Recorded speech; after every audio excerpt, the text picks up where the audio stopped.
السلام علیکم ورحمۃ اللہ تعالی وبرکاتہ۔ نحمده ونصلي ونسلم على رسوله الكريم اما بعد فاعوذ باللہ من الشیطان الرجیم بسم اللہ الرحمن الرحیم ان اللہ وملائکتہ یصلون علی النبی یا ایہا الذین آمنوا صلوا علیہ وسلموا تسلیما اللہم صل علی سیدنا ومولانا محمد معدن الجود والکرم وآلہ الکرام وابنہ الکریم وبارک وسلم صلاۃ وسلاما علیک یا رسول اللہ صلی اللہ تعالی علیہ وسلم۔ اس کتاب میں 5ویں نمبر پر جو حدیث پاک ذکر کی گئی اس کی تشریح جاری ہے۔ ایک مرتبہ پھر ہم حدیث پاک کو سماعت کرتے ہیں اور اس کا ترجمہ شامل کرتے ہیں، پھر اس کی تشریح کی طرف آتے ہیں۔ عن انس عن النبی صلی اللہ علیہ وسلم قال لا یؤمن احدکم حتی یحب لاخیہ ما یحب لنفسہ۔ حضرت انس رضی اللہ تعالی عنہ سے روایت ہے کہ حضور نبی کریم صلی اللہ علیہ وسلم نے ارشاد فرمایا کہ تم میں سے کوئی اس وقت تک مومن کامل نہیں ہو سکتا جب تک کہ اپنے بھائی کے لیے یعنی اپنے مومن بھائی کے لیے وہی چیز پسند نہ کرے جو اپنی ذات کے لیے پسند کرتا ہے۔ اس حدیث پاک کے راوی حضرت انس ابن مالک رضی اللہ تعالی عنہ ہیں۔ ان کے حالات اس سے پہلے والے درس میں بیان ہو چکی ہیں۔ حدیث کی شرح کے بارے میں فرماتے ہیں کہ یہ حدیث حقیقت میں اس سے پہلے والی حدیث کا تتمہ اور تکملہ ہے۔ اس سے پہلے جو حدیث آئی کہ حقیقت میں مسلمان وہ ہیں جس کے ہاتھ اور زبان سے دوسرے مسلمان محفوظ رہیں، تو اسی حدیث کی یہ تکمیل کرتی ہے یہ والی حدیث۔ اور سلسلہ حقوق العباد کی یہ دوسری کڑی ہے کہ اس حدیث پاک میں بھی حقوق العباد کا ذکر تھا، بندوں کے حقوق کا ذکر تھا، اور اس حدیث میں بھی بندوں کے حقوق ہی کا ذکر ہے کہ اپنے لیے جو پسند کرتا ہے وہی اپنے بھائی کے لیے بھی پسند کرے۔ پہلی کڑی تو یہ تھی کہ ایک مسلمان پر لازم ہے کہ وہ اپنی زندگی کا یہ دستور بنا لے کہ میری ذات سے کسی مسلمان کو کسی طرح کی کوئی ایذا اور کوئی تکلیف نہ پہنچے۔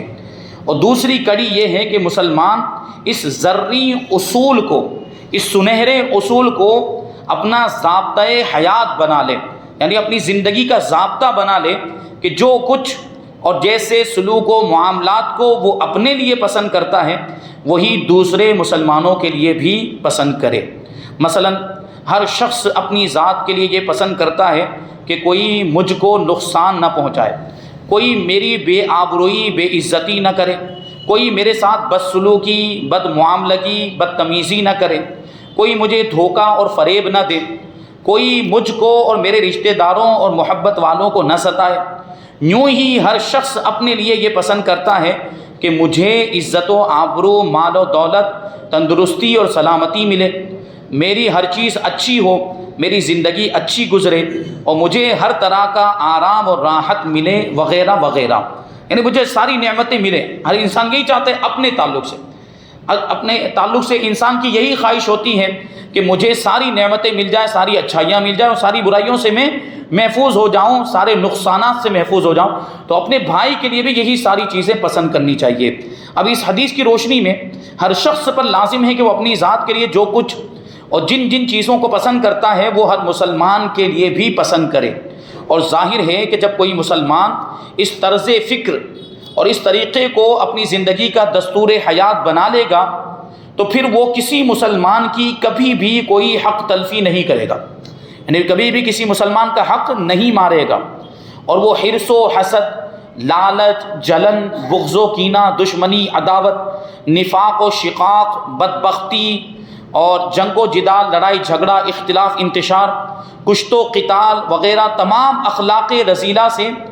آئینے کی طرح صاف و شفاف ہو جائے گا، یعنی ساری بری عادتوں سے وہ صاف و شفاف ہو جائے گا، اور مسلم معاشرے آرام اور راحت اور امن و چین کی ایک جنت بن کر ساری دنیا کے لیے باعث کشش اور تمام اقوام عالم کے لیے جاذب نظر بن جائے گا مسلم معاشرہ۔ یعنی اگر سارے مسلمان اپنی یہ سوچ بنا لیں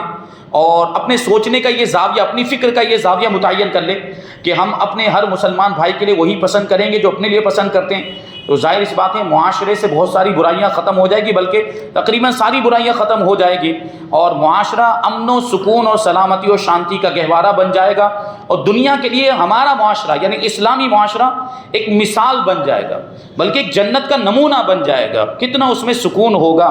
اور اس کی وجہ سے لوگ پھر اسلام کی طرف متوجہ ہوں گے اور وہ اسلام کی طرف کھنچے ہوئے چلے آئیں گے۔ اور امن کے متلاشی جو لوگ امن کی تلاش میں رہتے ہیں، سکون کی تلاش میں رہتے ہیں، اور اطمینان کی بھوکی پیاسی دنیا کو اسلامی معاشرے کے دامن رحمت میں پناہ ملے گی۔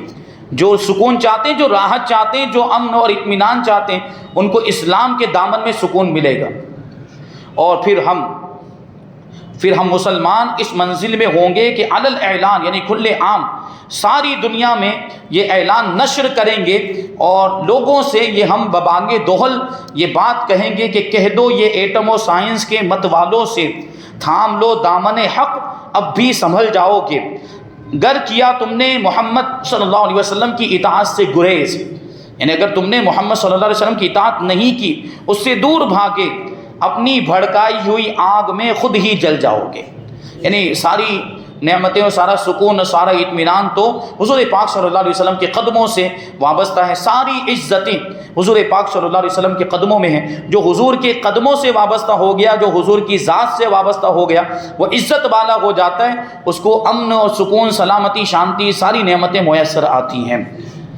اس حدیث پاک کو امام مسلم، امام ترمذی، نسائی نے بھی اپنی اپنی کتابوں میں کتاب الایمان میں نقل فرمایا ہے۔ اس حدیث میں لا یؤمنو کا لفظ آیا۔ لا یؤمنو کا اگر ہم ترجمہ کریں ڈکشنری کے اعتبار سے تو اس کا مطلب ہوتا ہے کہ وہ ایمان والا نہیں ہوتا۔ اب اس کا اگر ہم لغوی ترجمہ کر دیں تو وہ ترجمہ یہاں پہ درست نہیں ہوگا، یعنی وہ بندہ مسلمان نہیں ہوتا، وہ بندہ ایمان والا ہی نہیں ہوتا جو اپنے بھائی کے لیے وہ پسند نہ کرے جو اپنے لیے پسند کرتا ہے۔ تو ایسا تو ہے ہی نہیں کہ یہ خصلت اگر کسی کے اندر نہیں پائی جاتی، یہ صفت اور یہ خوبی اگر کسی کے اندر نہیں پائی جاتی تو وہ کافر ہو جائے گا یا وہ دائرہ اسلام سے خارج ہو گیا، وہ مومن ہی نہیں رہے گا، ایسا تو ہے ہی نہیں۔ اس لیے آپ نے غور کیا ہوگا کہ حدیث پاک کا جب ترجمہ کیا گیا تو وہاں پر کیا لفظ اس میں شامل کیا گیا کہ وہ شخص مومن کامل نہیں ہو سکتا، مومن کامل مکمل مومن نہیں ہو سکتا جب تک کہ اپنے لیے وہ پسند، اپنے بھائی کے لیے وہ پسند نہ کرے جو اپنے لیے پسند کرتا ہے۔ تو یہاں مومن کامل کی بات چل رہی ہے، ورنہ یہ صفت اگر کسی کے اندر نہیں بھی پائی جاتی ہے تب بھی وہ مومن ہے، جبکہ ایمان کے خلاف کوئی بات اس کے اندر نہیں پائی جاتی ہے۔ یہ خصلت کے نہ پائے جانے کی وجہ سے کوئی کافر نہیں ہو جاتا، دائرہ اسلام سے خارج نہیں ہو جاتا، بس یہ کہا جائے گا کہ اس کے اندر ایمان کی ایک خصلت نہیں پائی جاتی، اس لیے اس کے ایمان کی خوبصورتی میں کچھ کمی ہے، اور اگر وہ چاہتا ہے کہ اس کا ایمان کامل ہو جائے، اس کا ایمان پورے طور پر خوبصورت ہو جائے اور کسی طرح کی کوئی کمی نہ رہے، تو وہ یہ خصلت بھی اپنے اندر پیدا کرے، یعنی جو پہلی حدیث پاک کے اندر بھی بیان کیا گیا وہ بھی، اور اس حدیث پاک کے اندر جو بیان کیا گیا وہ صفت بھی وہ اپنے اندر پیدا کرے۔ تو اسی کو بیان کرتے ہیں کہ لا یؤمنو کا لفظ آیا ہے، جس کا ترجمہ یہ ہوتا ہے کہ اس وقت تک کوئی مومن ہوگا ہی نہیں جب تک کہ وہ اپنے مسلمان بھائیوں کے لیے وہی چیز پسند نہ کرے جو اپنے لیے پسند کرتا ہے، مگر اس بات پر تمام شارحین حدیث کا اتفاق ہے، حدیث کی تشریح کرنے والے محدثین کا اس پر اتفاق ہے کہ اس حدیث میں لفظ کاملاً یا اس کا ہم معنی کوئی لفظ پوشیدہ ہے، یعنی اگرچہ وہاں متن کے اندر وہ کاملاً کا لفظ موجود نہیں ہے لیکن اس کو پوشیدہ ماننا پڑے گا تبھی اس کا معنی درست ہو پائے گا، اور حدیث کا پھر یہ مطلب ہوگا کہ اس وقت تک کوئی کامل و مکمل مسلمان نہیں ہوگا جب تک کہ وہ اپنے مسلمان بھائیوں کے لیے وہی سب کچھ پسند نہ کرے جو اپنی ذات کے لیے پسند کرتا ہے۔ تو اس حدیث میں لفظ کاملاً پوشیدہ ماننا ضروری ہے، کیونکہ ظاہر ہے کہ اگر کسی مسلمان میں یہ وصف اور یہ خوبی نہیں پائی جائے تو ہرگز وہ دائرہ اسلام سے خارج نہیں ہو سکتا۔ اس خوبی کے نہ رہنے کی صورت میں بھی اگر کوئی شخص تمام ضروریات دین پر ایمان رکھتا ہو، جن چیزوں پر ایمان رکھنا ضروری ان ساری چیزوں پر ایمان رکھتا ہو اور ایمان کے خلاف کوئی بات اس کے اندر نہیں پائی جاتی تو وہ مسلمان ہی کہلائے گا، اس کو ہم کافر نہیں کہہ سکتے۔ یہ اور بات ہے کہ اس کے اسلام کی خوبیوں میں کچھ نقصان رہے گا، کچھ کمی رہے گی، اور وہ حسن اسلام کے کمال سے محروم رہے گا، یعنی اسلام کی خوبصورتی کا جو کمال ہوتا ہے وہ اس کے اندر نہیں پایا جائے گا، لہٰذا کامل و مکمل درجے کا مسلمان نہیں کہلائے گا. یعنی مسلمان تو ہے لیکن کامل مسلمان نہیں ہے، مکمل درجے کا مسلمان نہیں ہے. اگر وہ مکمل درجے کا مسلمان بننا چاہتا ہے، کامل درجے کا مسلمان بننا چاہتا ہے، تو اپنے اندر یہ والی خوبی بھی وہ پیدا کرے. یہاں ایک بات خصوصاً حدیث پڑھنے اور پڑھانے والوں کے لیے بہت ہی خاص طور پر قابل توجہ ہے، وہ یہ ہے کہ اکثر حدیثوں میں کسی ایک کام کو اسلام کا نشان قرار دیا گیا. جیسے ابھی یہاں پہ فرمایا کہ مسلمان وہ ہے جس کے ہاتھ اور زبان سے دوسرے مسلمان محفوظ رہیں. تو اگر کوئی مسلمان ایسا ہے کہ جو اپنے ہاتھ سے اپنی زبان سے کسی کو کسی بھی طرح کی کوئی تکلیف نہیں پہنچاتا، تو کیا صرف اس کے مسلمان ہونے کے لیے اتنا ہی کافی ہے؟ پھر اب وہ نمازیں بھی چھوڑ دیں، اب وہ روزے بھی نہ رکھیں، اور دوسرے جو ضروری کام ہے واجبات اور فرائض وہ ادا ہی نہ کرے، تو کیا اس کو کامل مسلمان کہا جائے گا؟ یا کیا صرف اس کے سچے مسلمان ہونے کے لیے اتنا ہی کافی ہے کہ وہ ہاتھ سے کسی کو تکلیف نہ پہنچائے، وہ زبان سے کسی کو تکلیف نہ پہنچائے؟ تو یہ خاص طور پر کوئی ایک چیز جو ذکر کی جاتی ہے، اور اللہ کے رسول صلی اللہ علیہ وسلم نے بہت ساری حدیثوں میں اپنے ارشادات میں کسی ایک خاص چیز کو لے کر یہ اس طرح اس انداز میں بیان کیا ہے، تو اس کی اہمیت کو اجاگر کرنے کے لیے اور اس کے تاکید کے طور پر حضور پاک صلی اللہ علیہ وسلم نے ارشاد فرمایا. اس کا مطلب یہ نہیں کہ پھر اب وہی چیز ہے اسی پر عمل کیا جائے، دوسری ساری چیزوں کو چھوڑ دیا جائے، اس کا یہ مطلب نہیں ہوتا. کہتے ہیں کہ مثال کے طور پر ایک حدیث میں آیا ہے کہ مسلمان وہ ہے کہ تمام مسلمان اس کی زبان اور ہاتھ سے سلامت رہیں، محفوظ رہیں. اور ایک حدیث میں یہ آیا ہے کہ بہترین اسلام اس شخص کا ہے جو کھانا کھلائے اور سلام کرے. اب سوچیں، اگر کوئی کھانا کھلاتا ہے اور سلام کرتا رہتا ہے، جس کو پہچانتا ہے اس کو بھی سلام کرتا ہے، جس کو نہیں پہچانتا اس کو بھی سلام کرتا ہے، تو کیا یہی چیز اس کے لیے کافی ہو جائے کہ پھر وہ نماز چھوڑ دے تو کیا چل جائے گا؟ نہیں چلے گا. یہ اس کی اہمیت کے پیش نظر ان دو چیزوں کو خاص طور پر بیان کیا گیا ہے حدیث پاک میں. تو ان حدیثوں کا وہی کہہ رہے ہیں کہ ان حدیثوں کا یہ مطلب نہیں کہ جس مسلمان میں ایذا سے بچنے، یعنی دوسروں کو تکلیف پہنچانے سے بچنے، یا کھانا کھلانے یا سلام کرنے کی صفت اور خوبی پائی گئی، وہ صرف ایک صفت کی وجہ سے مسلمان کامل ہو گیا، مومن کامل ہو گیا، اگرچہ وہ دوسرے اعمال و ارکان اسلام کی پابندی نہ کرتا ہو، نماز کو چھوڑ دیتا ہو، روزہ نہ رکھتا ہو. اسی طرح ان حدیثوں کا یہ مطلب بھی نہیں کہ بس یہی ایک اسلامی کام ضروری ہے اور باقی دوسرے اعمال اسلام غیر ضروری ہیں، یہ بھی اس کا مطلب نہیں ہے. معاذ اللہ، ان حدیثوں کا ہرگز یہ مطلب نہیں ہے، بلکہ واقعہ یہ ہے، حقیقت یہ ہے کہ کسی ایک کام کو خاص طور پر نشان اسلام اور علامت ایمان فرما دینے سے حضور پاک صلی اللہ علیہ وسلم کا یہ مقصد ہوتا ہے کہ حضور صلی اللہ علیہ وسلم اس عمل کی کسی خاص اعتبار سے بہت زیادہ اہمیت ظاہر فرمانا چاہتے ہیں، یعنی اس کی اہمیت بتانے کے لیے حضور خاص طور پر اس ایک عمل کو ذکر کرتے ہیں. مثلا حضور صلی اللہ علیہ وسلم نے ایک حدیث میں یہ بھی ارشاد فرمایا، لا صلاۃ الا بحضور القلب، کہ کوئی نماز نہیں ہے مگر حضور قلب کے ساتھ. یعنی نماز تو وہی ہے جس میں دل حاضر ہو، دل حاضر ہو، یعنی انسان کا ذہن ادھر ادھر نہ بھٹکے، وہ برے خیالات نہ آئیں، برے وسوسے نہ آئیں، اور پوری توجہ کے ساتھ دل لگا کر جو نماز پڑھتا ہے، حقیقت میں نماز تو اسی کی ہے. تو کیا اس کا یہ مطلب ہے کہ جو دل لگا کر نماز نہیں پڑھتا، جس کا دل نماز میں حاضر نہیں ہوتا، اس کی نماز نہیں ہوتی، ایسا اس کا مطلب ہے؟ اس کا یہ مطلب نہیں. اس کی بھی نماز ہو جاتی، لیکن کامل نماز اگر کسی کو کہا جائے، مکمل نماز یا ایسی نماز جو اللہ کی بارگاہ میں مقبول ہوتی ہے، جس پہ زیادہ ثواب ملتا ہے یا پورا ثواب ملتا ہے، وہ ایسی نماز ہے جس میں دل حاضر ہو. تو اس کے بارے میں فرماتے ہیں کہ اس حدیث پاک کا ہرگز یہ مطلب نہیں ہے کہ بس حضور قلب ہی نماز کے لیے کہ درست ہونے کے لیے سب کچھ ہے. شرائط و ارکان نماز کی کوئی ضرورت نہیں ہے، یعنی آدمی اب فرائض کی بھی پابندی نہ کرے، نماز کے واجبات کی بھی پابندی نہ کرے، نماز میں اور نماز کو توڑنے والی چیزوں کا بھی خیال نہ کرے، لحاظ بھی نہ کرے، بس دل لگا کے نماز پڑھے، تو کیا یہ کافی ہو جائے گا؟ نہیں، بلکہ وہ ساری چیزیں، یعنی واجبات کی بھی، فرائض کی بھی، اور جو بھی چیزیں ضروری ہیں نماز کے اندر، ان ساری چیزوں کی رعایت کرتے ہوئے پھر حضور قلب کے ساتھ نماز پڑھے، تو وہ نماز ایسی ہوتی ہے جو کامل اور مکمل ہوتی ہے. فرماتے ہیں بلکہ اس حدیث کا مطلب یہ ہے، صرف اتنا مطلب ہوتا ہے کہ حضور پاک صلی اللہ علیہ وسلم یہ بتانا چاہتے ہیں کہ نماز میں حضور قلب کی بہت زیادہ اہمیت ہے، اور حالت نماز میں دل کی حضوری، یعنی دل کا حاضر رہنا ایک بہت ہی اہم صفت ہے. اس طرح وہ حدیثیں جن میں چند خاص گناہوں کے بارے میں یہ فرمایا گیا کہ جو ان گناہوں کو کرے وہ مومن نہیں، یا کچھ خاص اعمال صالحہ کے بارے میں، نیک اعمال کے بارے میں جو یہ ارشاد ہوا کہ جو شخص ان اعمال کو چھوڑ دے وہ مومن نہیں، تو خوب سمجھ لیجئے کہ ان حدیثوں کا ہرگز یہ منشا اور مقصود نہیں ہے کہ وہ شخص دائرہ اسلام سے خارج ہو کر کافر ہو گیا،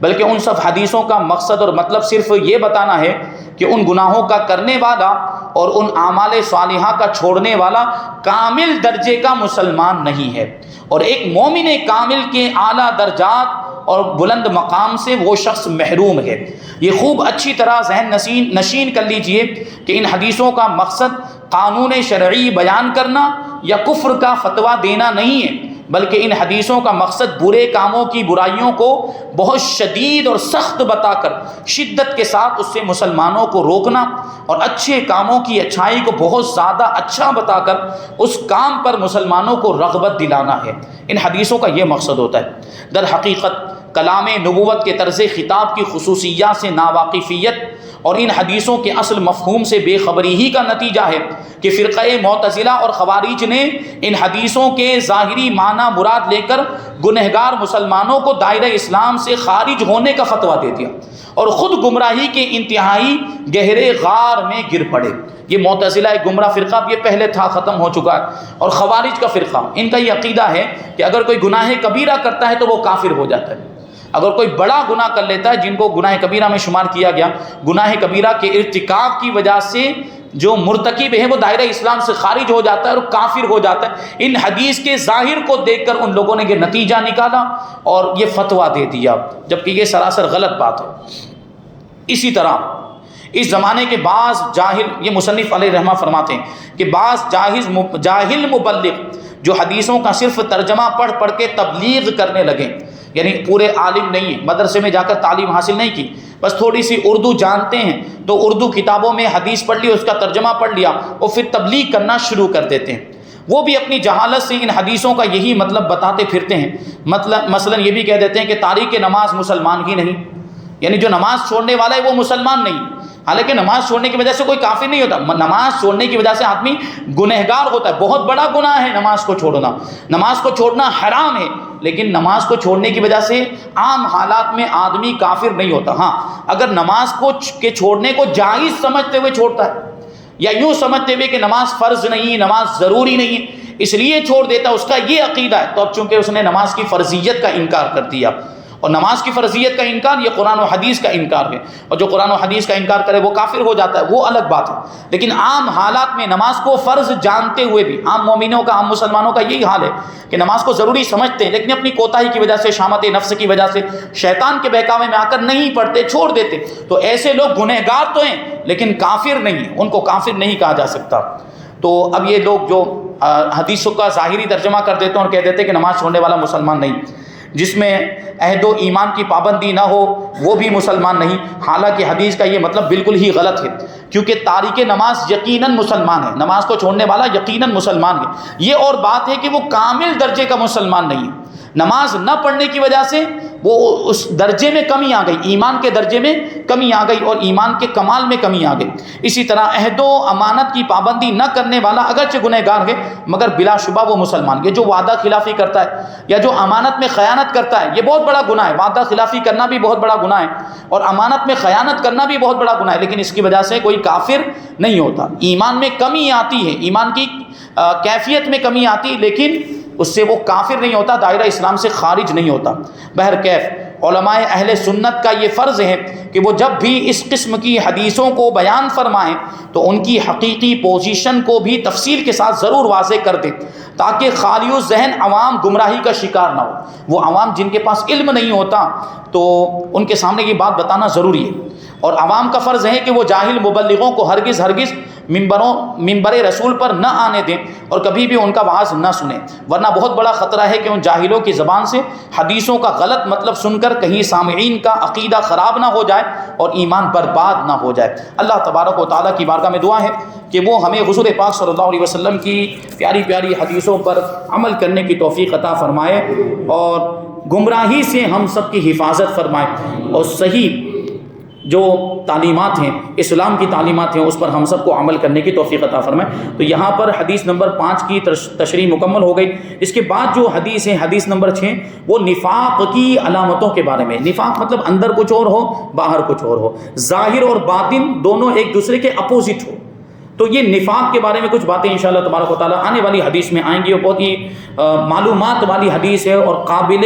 توجہ، قابل عمل وہ حدیث ہے۔ اس کو انشاءاللہ تبارک و تعالیٰ آئندہ درس میں ہم شامل کریں گے، اور اس کی تشریح بھی آئندہ درس میں انشاءاللہ بیان کی جائے گی۔ اللہ تبارک و تعالیٰ ہم سب کو عمل کی توفیق عطا فرمائے، اور حضور پاک صلی اللہ علیہ وسلم کے ارشادات اور آپ کی سنتوں پر ہم سب کو عمل کرنے کی توفیق عطا فرمائے۔ وما علینا الا البلاغ۔ الفاتحہ۔